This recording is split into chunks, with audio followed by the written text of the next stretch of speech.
여러분들 한 주간 잘 지냈습니까?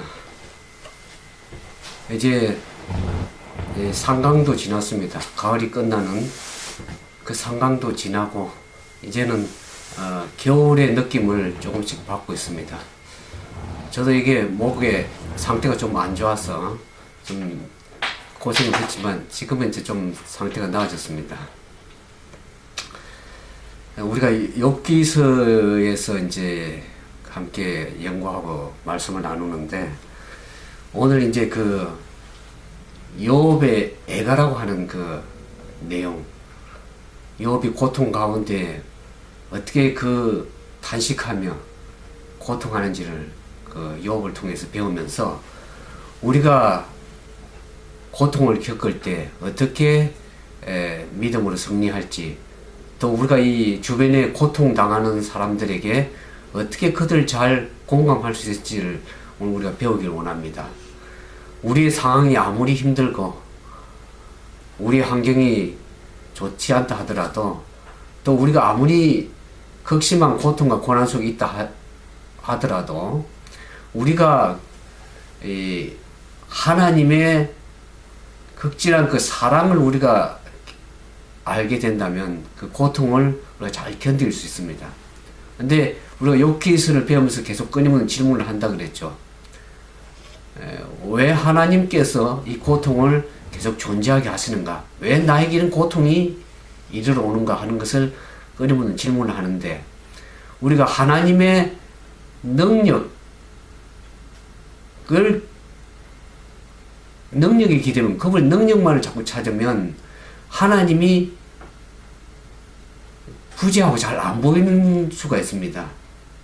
그래서 우리는 하나님의 능력을 신뢰는 하지만 그 능력에 기대기보다는 하나님의 품성에 대해서 더 기대하고 그 품성을 바라봐야 될 것입니다.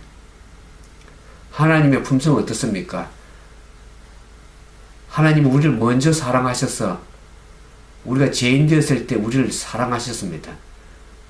우리의 믿음은 하나님께서 아무리 상황이 어렵고 고난 가운데 있다 할지라도 하나님께서는 그 고난 속에서 어떻게 보면 최선의 방법으로 최선의 사랑을 가지고, 최고의 사랑을 가지고 그 상황을 지키시고 이끌어 가신다는 것을 우리가 그분의 품성을 생각하면서 그 품성에 기대면은 우리는 그게 소망이 있고 그 고난과 안 좋은 상황을 이겨나갈 수 있는 그런 힘과 에너지가 생기는 것입니다.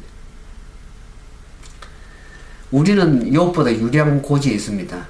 욥은 자기에 이르러오는 모든 재앙, 그 재난들이 왜 이리로 왔는지를 잘 이유를 몰랐습니다. 그러나 우리는 욥기서를 배우는 우리는 지난 공부하면서 그 배후에 우주적인 쟁투가 있다는 것을 우리가 이해했고, 또 욥기서 맨 마지막에 가면 욥이 어떻게 승리한지를 우리가 배우면서 우리는 우리 자신이 어떻게 욥의 경우를 보면서 우리가 승리하면서 다른 사람들을 잘 공감하고 도와줘야 될지를, 이해해야 될지를 우리가 함께 배우길 원합니다. 근데 이제 욥이 그런 고난 속에서도 참 하나님을 저주하지 않았다는 것이 참 기적적인 사실 같은 것을 배우게 됩니다. 그러나 욥이 오늘 우리가 보는 그 자기 태어난 날을 저주한다 그랬습니다.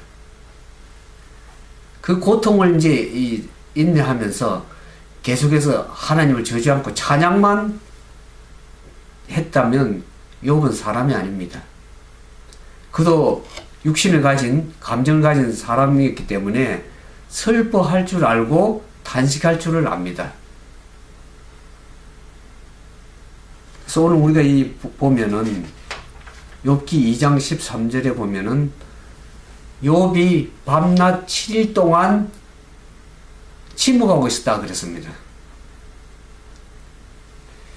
자기 가정에 닥쳐온 재난들, 또 자신에게 불어닥친 이렇게 고난들, 그 고난 태풍 앞에서 욥은 7일 동안 침묵으로 일관하다가 마침내 입을 열었다고 우리 성경을 보게 됩니다. 입을 열었다는 것은 뭘 의미합니까? 이제는 아픔을 느끼기 시작했다는 것이죠. 그동안 침묵했다는 것은 우리가 어떤 재나가 큰 고난을 당하면 사람이 어떻게 됩니까? 끔찍한 당하면 말문이 막혀버립니다. 아무 말도 하지 못하고 멍하게 그냥 망령자실하면서 멍하게 지낼 수밖에 없는 그런 상황이 있을 때가 있습니다. 그러다가 입을 열어 말을 했다는 것은 비로소 고통을 느끼기 시작했다는 것이죠. 몸으로 체험하게, 마음으로 체감하기 시작했다. 왜 이와 같은 엄청난 재앙이 찾아왔는지에 대한 이유와 의미를 이제 적극적으로 따지기 시작하는 것을 우리가 욥기 3장부터 보게 되는 것입니다. 그는 하나님을 향해서 자신의 찢어지는 아픔과 슬픔을 절절히 탄식하고 있는 모습을 우리가 보게 됩니다. 그래서 여기 보면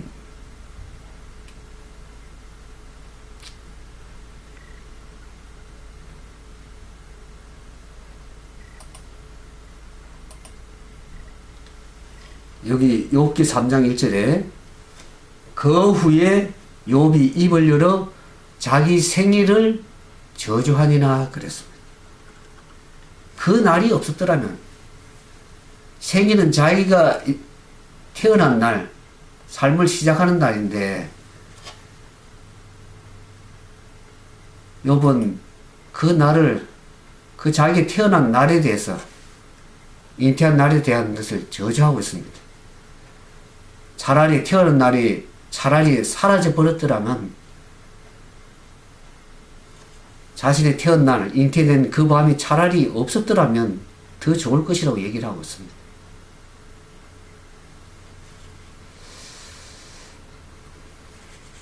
너무나 얼마나 괴롭고 힘들었으면 자기 태어난 날을 저주하고 그 날이 없었으면 더 좋았을 것이라고 그렇게 얘기를 하고 있습니다.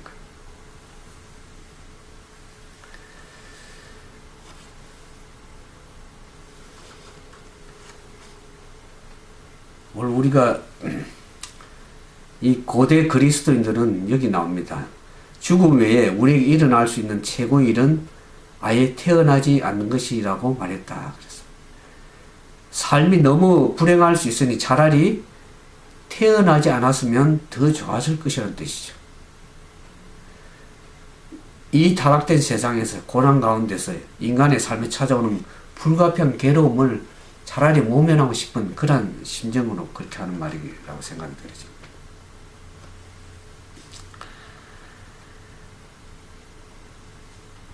여기 영감의 교훈에 그런 말씀이 있습니다. 진리의 능력은 모든 역경 속에서 지탱해주고 위로해주기에 충분해야 한다.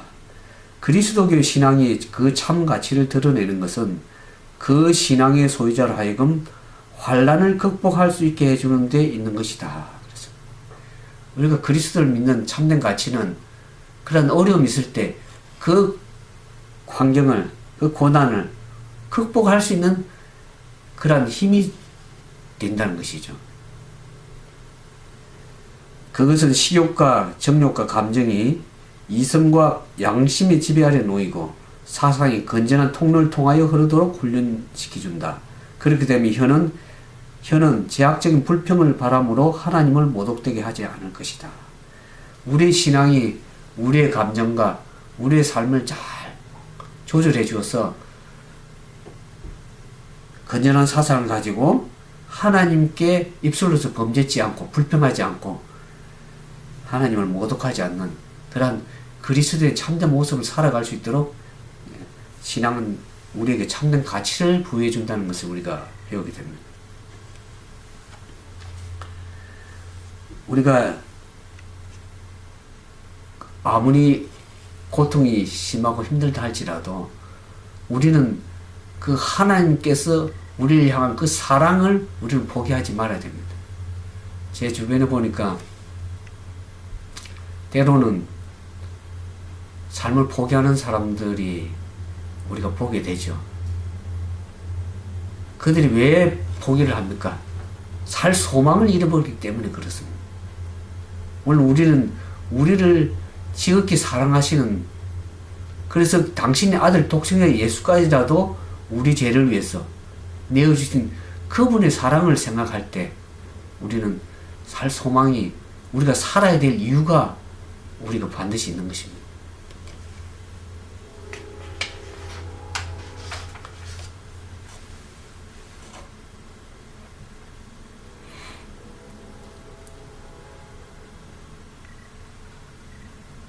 여기 보면 이제 두 번째로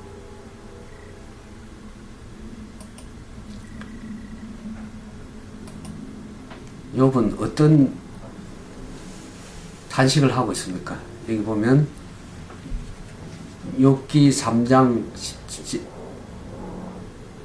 11절부터 26절에 욥은 자신이 얼마나 힘들었으면 죽기를 바라는 그런 내용을 또 얘기를 하고 있습니다. 욥기 3장을 보겠습니다.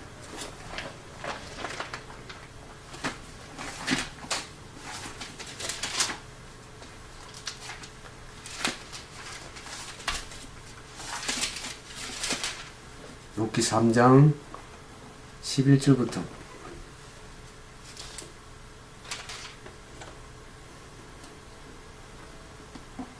3장 11절 어찌하여 내가 태에서 죽어 나오지 아니하였던가 어찌하여 내 어미가 낳을 때 내가 숨지지 아니하였던가 어찌하여 무릎이 나를 받았던가 어찌하여 유방이 나로 빨게 하였던가 그렇지 아니하였던데 이제 내가 평안히 누워서 자고 쉬었을 것이니 자기를 위하여 거친 틀을 수축한 세상 임금들과 의사들과 함께 있었을 것이요 혹시 금을 가지고 오늘의 집을 채운 목백들과 함께 있었을 것이며 또 부지 중에 낙태한 아이 같아서 세상에 있지 않았겠고 빛을 보지 못한 아이들 같았으리라.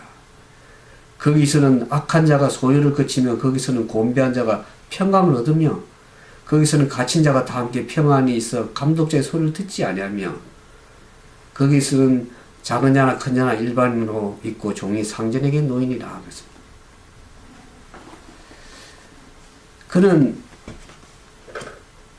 죽음에서 무덤에서 시기를 원하는 것이죠. 그 무덤에는 악한 자의 소유가 그치고 거기는 곤배한 자가 평강을 얻는다 그랬습니다. 욥은 죽음에 대해서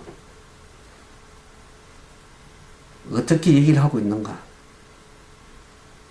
이와 같은 안식과 평안이 있을 것이라고 얘기를 하고 있습니다. 너무나 고난이 심하면 죽기를 구하는 그런 것들을 우리가 종종 보게 됩니다.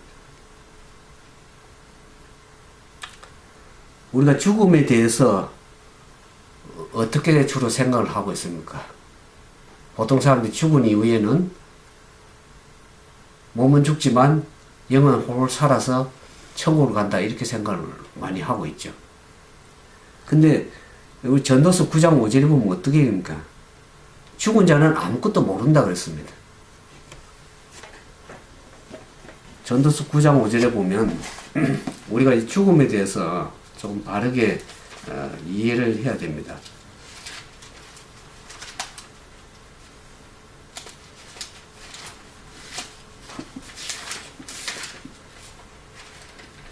전도서 9장 5절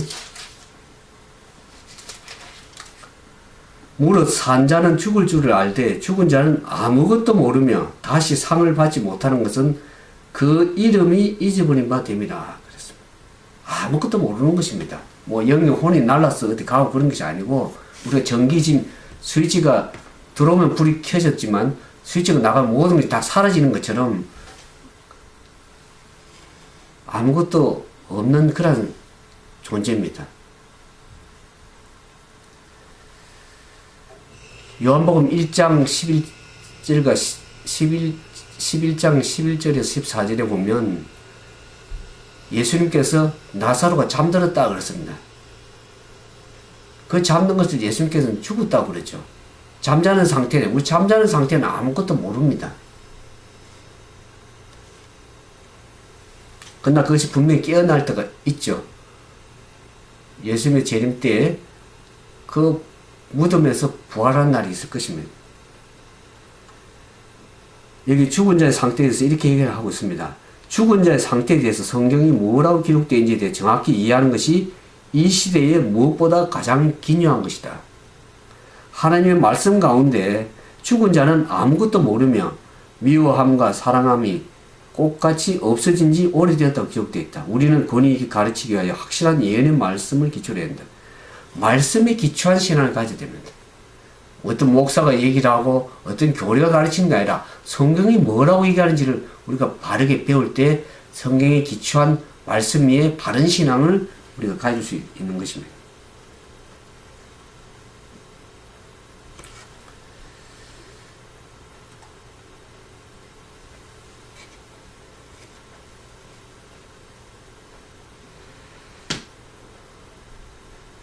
오늘날 많은 사람들이 고통 가운데 빨리 죽기를 바라는 그런 사람들도 있고 그런 신자들도 있습니다. 1분 1초가 소중함을 참으로 우리는 그 산 생명 동안에 우리가 하나님을 바르게 이해하고 주님을 마음속에 모시는 그러한 삶이 참 중요하다고 생각이 들어집니다.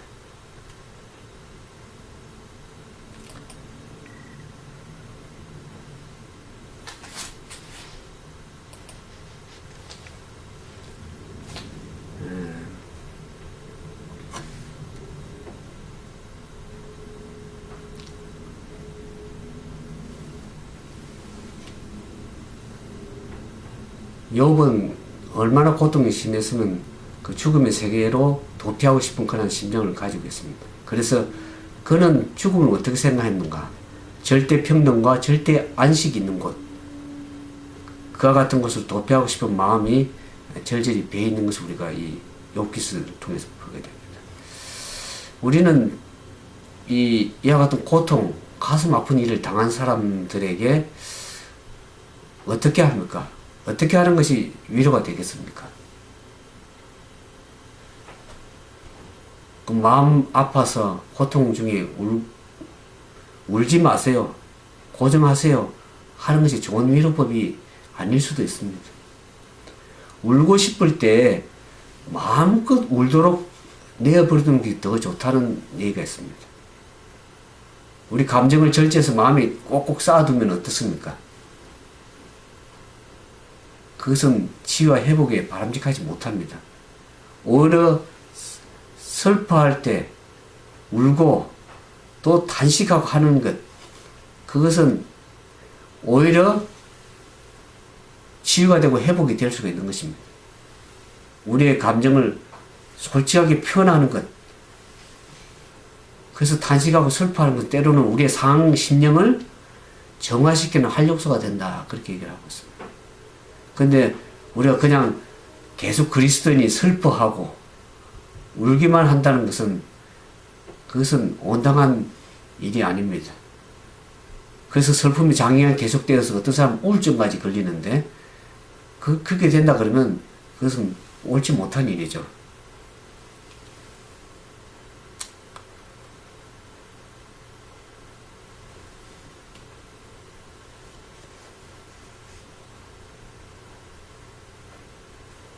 우리의 고난이 욥처럼 그 심한 고난을 당할 수도 있고 당하지 않은 사람도 있겠지만은 우리가 그런 고난과 고통 가운데 있을 때 무엇을 생각하면 좋을까?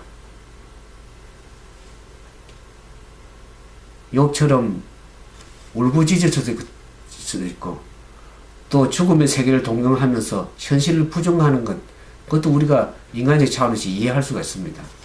그러나 우리가 생각해 볼 것은 밤이 깊을수록 낮이 더, 새벽이 더 가깝다는 것을 생각할 필요가 있습니다. 오늘 여러분과 제 이 말씀드린 우리 모두가 고통의 긴긴 밤을 눈물로서 세운 적이 있을 수도 있습니다. 그러나 어둠이 깊을수록 새벽은 더 가깝습니다. 이 고통의 밤은 반드시 물러가게 됐습니다. 제 주변에 아는 사람이 어떤 사람이 그 카톡에 자기 그 문구를 그렇게 새겼더라고요. 이것 또한 지나가리라. 우리가 아무리 고통이 심하고 힘들더라도 이것 또한 지나가게 될 것입니다. 우리가 믿음으로 주님의 사랑을 생각하면서 최후 승리를 믿음으로 잘 이기면 결국 그 고난은 결국 지나가고 우리가 승리하게 될 것입니다.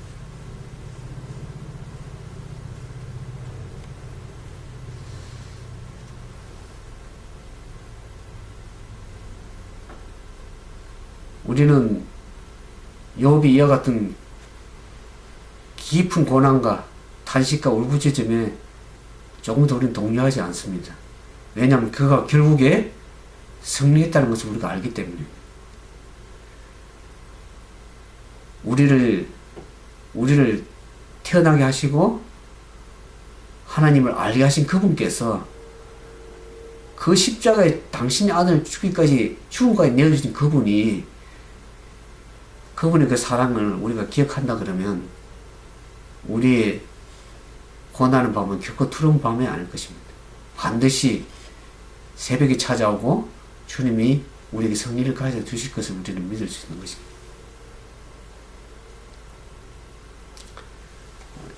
욥기 6장에 보면 그 친구 엘리바스에 대한 욥의 답변이 나옵니다.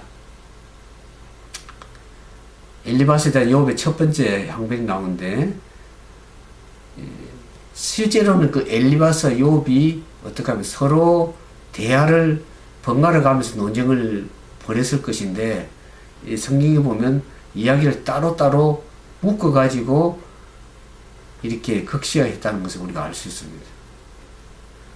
욥은 자기 실상을, 친구가 엘리바스가 욥의 실상을 알지 못하고 공한 이론만 늘어놓는 그 엘리바스에게 분노를 터뜨리면서 아울러 자신의 의로움을 변명하고 있는 것입니다. 저녁을 보면서 우리가 때때로 다른 사람을 위로하기보다는 고통 있는 사람들에게 더욱더 당신이 뭘 잘못하지 않았는가 하는 이론적으로 따지고 공안만을 얘기를 하는, 오히려 짐을 더 가져다 주는 그러한 때가 우리가 종종 있는 것을 보게 됩니다. 욥은 욥기서 6장 1절에 보면 이 세상에 당하는 고통이 바다의 모래보다 더 무겁다 그랬습니다.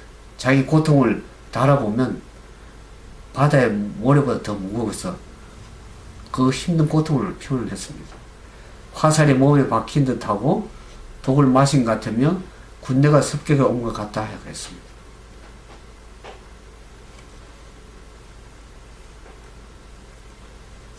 욥은 그러죠.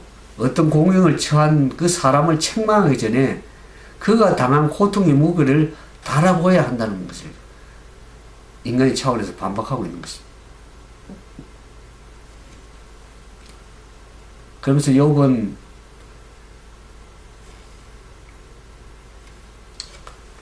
엘리바스에서 적대강경에 사로잡혀 있으며 자기가 선행면허 경건면에서 엘리바스보다 뒤지지 않는다고 확신하고 있었기 때문에 그는 오늘 자기 의를 계속 주장합니다. 오늘 우리는 어떻습니까? 어떤 사람 자기에게 얘기를 할 적에 고통 가운데 있는데 그 사람들에게 지적할 적에 어떻습니까? 우리는 사람들의 수평적 차원에서 서로 비교하고 그런 삶이 아니라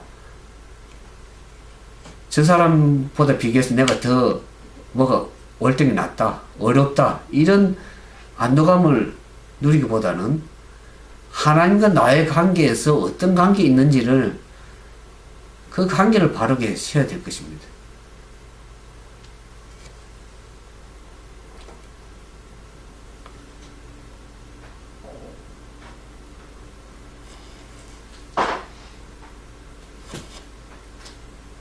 오늘 우리의 이 고통은 자기 자신만이 느끼는 고통입니다. 우리가 다른 사람 고통을 전혀 이해할 수가 없습니다. 우리가 엄청난 고통을 당한다 그러면 한 사람이 누리는 그 분량의 고통만을 갖는다는 것이죠. 그러나 여기 보면 십자가에 죽으신 예수 그리스도께서는 그분께서는 모든 인류의 고통을 지고 죄짐을 지고 십자가에 달려 죽으셨다는 것을 우리가 알게 됩니다. 그래서 우리의 고통과 슬픔을 잘 아시는 예수님이 계십니다. 예수님께서는 우리가 당하는 모든 고통과 슬픔에 대하여 잘 알고 계신다는 사실은 얼마나 놀라운 생각인가. 우리가 당하는 모든 고통을 주님께서도 당하셨다. 우리 친구들 중에 들어는 인간적인 비애와 육체적 고통에 대하여 전혀 모르고 있다. 저들은 병을 알아보지도 않았으므로 병을 앓고 있는 자들의 기분을 온전히 이해할 수 없다. 그러나 예수님께서는 우리의 연약함에 대한 기분을 친히 느낄 수 있다. 그분께서는 모든 고통, 인류의 모든 비애를 지고 고통을 느끼신 분이십니다. 우리의 고통과 그것을 친히 십자가에서 담당하신 분이기 때문에 우리의 모든 고통을 이해할 수가 있는 분이십니다. 그러니 우리가 그분에게 전적으로 의지할 수밖에 없죠. 사람에게 얘기하면 사람은 다른 사람 고통을 전혀 체험하지, 자신만의 고통만을 이해할 수 있기 때문에 다른 사람 고통을 이해한다고 해도 실질적으로 체감할 수가 없는 것이죠. 이해는 조금 할 수 있을지 모르지만 전적으로 느낄 수 없는 것입니다. 그래서 우리는 사람들에게 호소하기보다는 전적으로 하나님께 의지하고 그분께 모든 말씀을 드리고 고난과 고통의 그 아픔을 말씀을 드린 거지, 그분께서 우리의 아픔을 이해하고 계신다는 것을 생각할 때 그분께 의지할 수 있는 것입니다.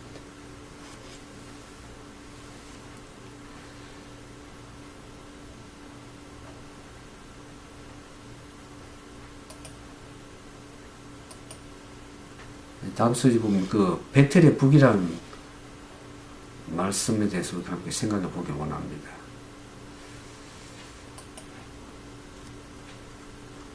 욥은 6장부터 7장까지 그 계속 탄식하고 넋두리하는 그 모습을 보게 되는데, 욥기 7장 6절에 나의 날은 베텔의 북보다 빠르니 희망 없이 보내는구나. 베텔의 북보다 빠르다. 베텔 베옷을 짤 적에 북이 왔다 갔다 하면서 옷감을 짜게 되는데, 그 베텔의 북보다도 더 빠르게 세월이 지나간다. 그래서 희망 없이 보내는구나. 고통도 힘들어서 지내는데 우리 사는 날도 그렇게 빠르게 일순간에 지나가는 것을 생각할 때 얼마나 인생이 희망이 없는가 하는 것을 욥이 탄식하고 넋두리 하는 것을 보게 됩니다. 생명의 시간이 너무 빠르게 간다. 우리가 이 시대를 살아가면서 얼마나 세월이 빠르게 지나가는지를 알 필요 없습니다. 벌써 2016년도가 시작됐는가 했는데 벌써 이제 10월달도 거의 다 가고 한 해가 저물어가는 그런 시간을 또 우리가 맞이하게 됩니다. 우리 인생이 얼마나 짧은지 알 길이 없습니다. 우리 매일매일 사는 것도 힘들고, 욥은 극심한 고통 가운데에서 매일매일 살아가는 것이 참 힘들고, 제대로 쉴 수 있는 밤도 제대로 쉬지 못하고 뒤척인다고 그랬습니다. 자신이 지금 처한 처지가 얼마나 한심한지 얘기하지 않을 수 없다고 얘기를 하고 있습니다. 입을 다물 수가 없다고 얘기를 하고 있죠. 그래서 여기 보면 11절에 그가 입을 다물 수 없는 두 가지 이유를 얘기를 했습니다. 내 영혼의 아픔, 내 마음의 괴로움이라고 그랬습니다. 몸은 피부가 아무래도 터지는 그런 육체적 고통 외에도 영혼이 분하고 마음에 썬뿌리가 생겨서 영과 혼과 몸까지 전신의 모든 것이 고통과 고난 가운데 있는 상을 얘기를 하고 있는 것입니다. 이렇게 고난과 고통 가운데 있는 욥이 이제는 하나님께 기도를 드립니다. 욥의 기도를 우리가 보게 됩니다. 어떤 면에서는 기도라기보다는 하나님께 투정 부리는 거라고 할 수 있을지도 모르겠습니다. 오직했으면 그가 이 욥기 7장 17절부터 보면 기도하는 중에 욥은 어떡합니까? 사는 것조차 지겹다고 얘기를 하면서 자기 자신을 그냥 내가 달라고 하는 그런 얘기까지 오직 기도를 하겠습니까?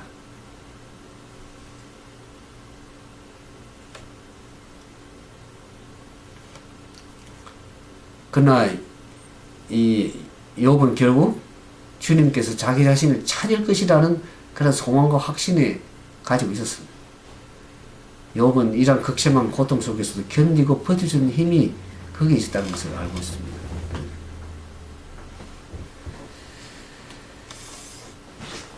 여기 영감의 교훈에 보면 시간에 대해서 이렇게 얘기를 했습니다. 시간의 가치는 헤아릴 수 없다. 그리스도께서는 매분 매초의 시간을 귀히 여겼으므로 우리도 시간을 그와 같이 귀하게 여겨야 한다. 인생은 헛되이 보내기에는 너무도 짧다. 우리가 영생을 위하여 준비할 은혜의 기간은 불과 며칠밖에 없다. 우리는 낭비할 시간도 없고 이기적 오락을 위하여 쓸 시간도 없고 재방종할 여가도 없다. 내세적 영생을 위하여 품성을 개발해야 할 때는 바로 지금이다.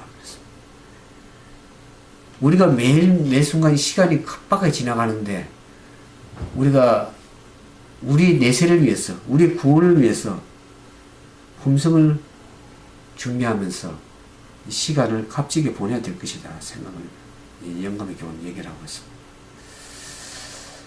우리가 먼 미래에 준비할 것이 아니라 오늘 말씀을 듣는 여러분이 오늘 이 시간에 욥기서를 배우면서 우리가 우리의 품성을 어떻게 연단해서 그리스도의 아름다운 그런 품성의 모습을 드러낼 수 있을지를 우리가 날마다 준비해야 되는 것입니다.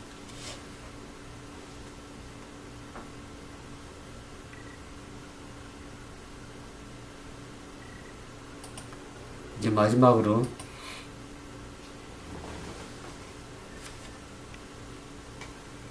여기 욥기 7장 17절 18절에 보면 사람이 무엇이기에 주께서 그를 크게 만드사 그에게 마음을 두시고 아침마다 권장하시면 순간마다 단련하시나이까. 사람이 무엇이기에 하나님께서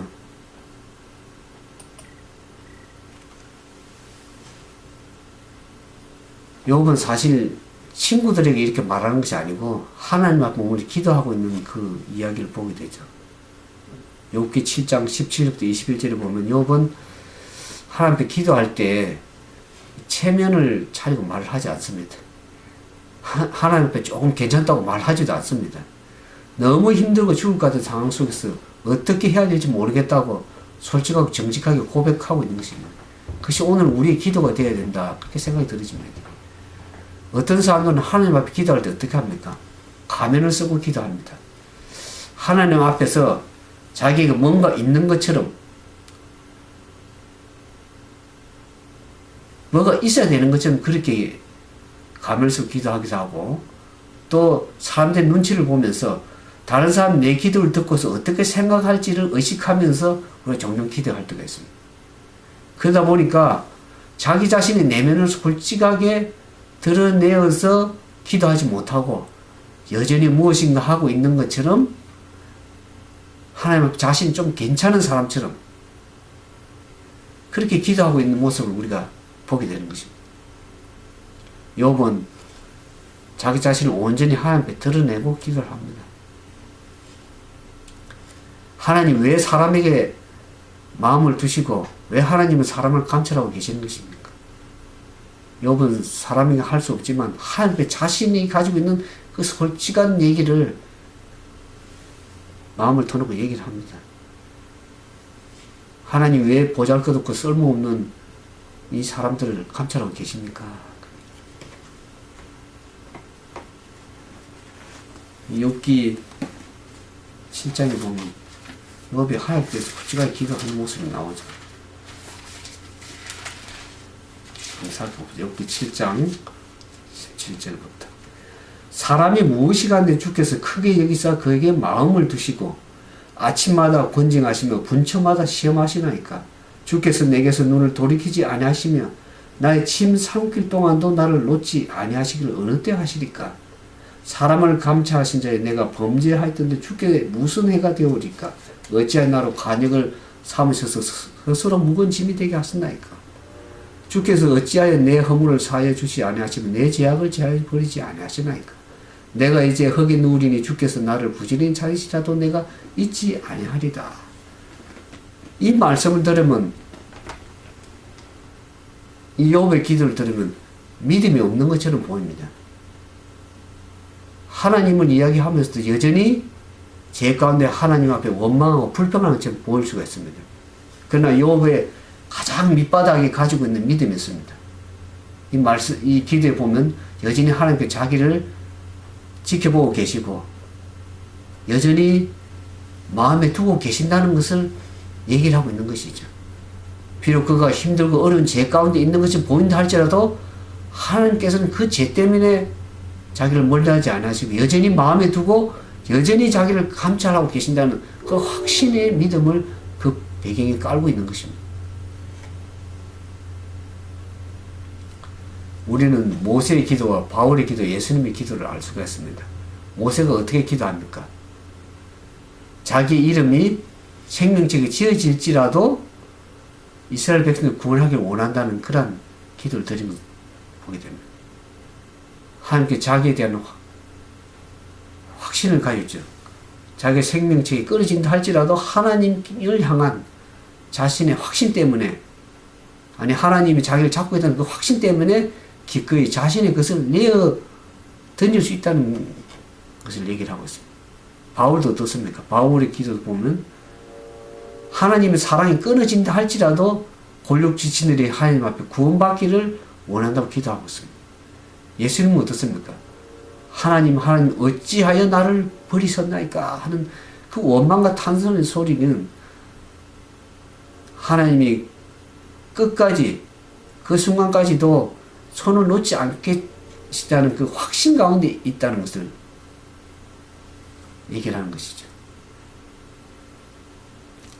하나님께 자기를 멀리하고 죄 때문에 죽을 것 같은 그 어려운 상황에서도 하나님은 결국 자기 자신을 내버려 두지 않을 것이라는 내면의 깊은 그 사랑이 흐르고 있다는 것을 이야기하고 있는 것입니다. 성경은 하나님의 사랑에 대해서 우리에게 얘기를 하고 있습니다. 로마서 8장에서 보죠. 하나님이 우리가 아직 죄인 되었을 때 우리를 사랑하셨고 하나님이 먼저 우리를 사랑하셨다는 겁니다. 우리가 하나님을 사랑한 것이 아니라 하나님은 우리를 먼저 사랑하셨다고 얘기를 하고 있습니다.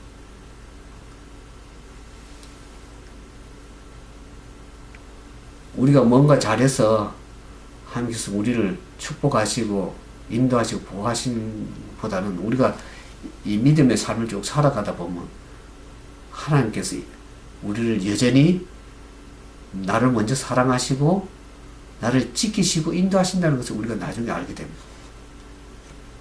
우리가 인생에 살면서 힘들고 어려울 때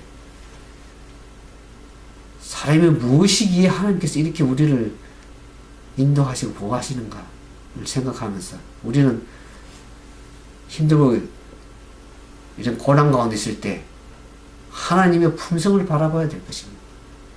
그분이 어떠한 사랑을 가지고 우리를 사랑하신지를,